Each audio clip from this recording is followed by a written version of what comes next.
Said it's more fun shooting them down. But the Navy was wiped out in a very rapid order. Pretty impressive for you guys, you champion wrestlers, right? When you hear this stuff. But you don't, if you read the news, you don't hear this. You know, you read like, oh, they're doing wonderfully. They're doing terribly. They're wiped out militarily. They are dead.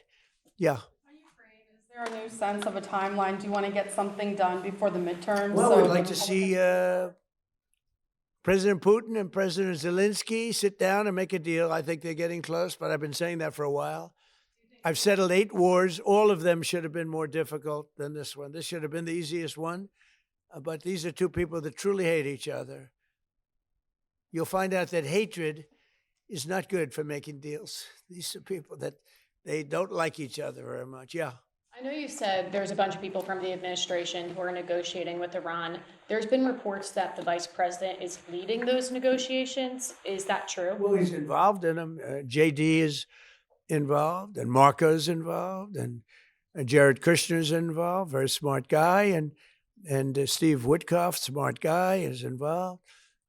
And I'm involved. I'm involved. Why? I'm going to be so big. Oh, I don't want to talk about it. I'm the president of the United States, Tom, and I'm not going to talk about it. It's beneath me to talk about saving millions of lives, because that's what you're talking about. You're talking about saving millions of lives.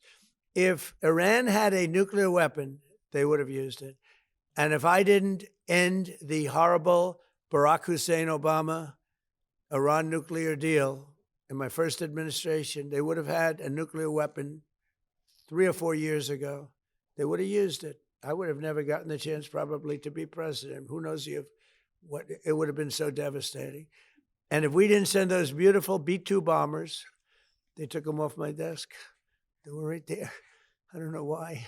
But if we didn't have those beautiful, the B-2 hit, which was so, we obliterated, despite CNN. CNN said, well, maybe the word obliteration. Said, no, we obliterated it. Just obliterated their nuclear potential. You would have had them having 2 weeks after that attack, had we not made the attack, they would have had a nuclear weapon. They would have absolutely used it. And they would have used it on the entire Middle East, including Israel.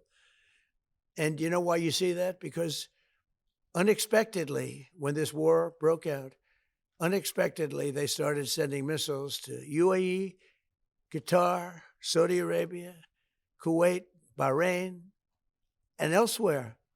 And nobody thought they were going to. Were you equally surprised by that, Pete? Way more than we thought, Mr. President. Pete, do you want to give about a 3-minute statement on how we're doing in this, as I call it, military operation? People don't like me using the word war, so I won't. But the Democrats call it a war. How about a little statement? I think he's done a very good job. Do we agree he's done a good job, Mark Way? Can we take some of your time? Well, thank you, Mr. President. You're spot on. Never in history has a modern military, Iran had a modern military, a modern Navy, a modern Air Force, modern air defenses, leadership,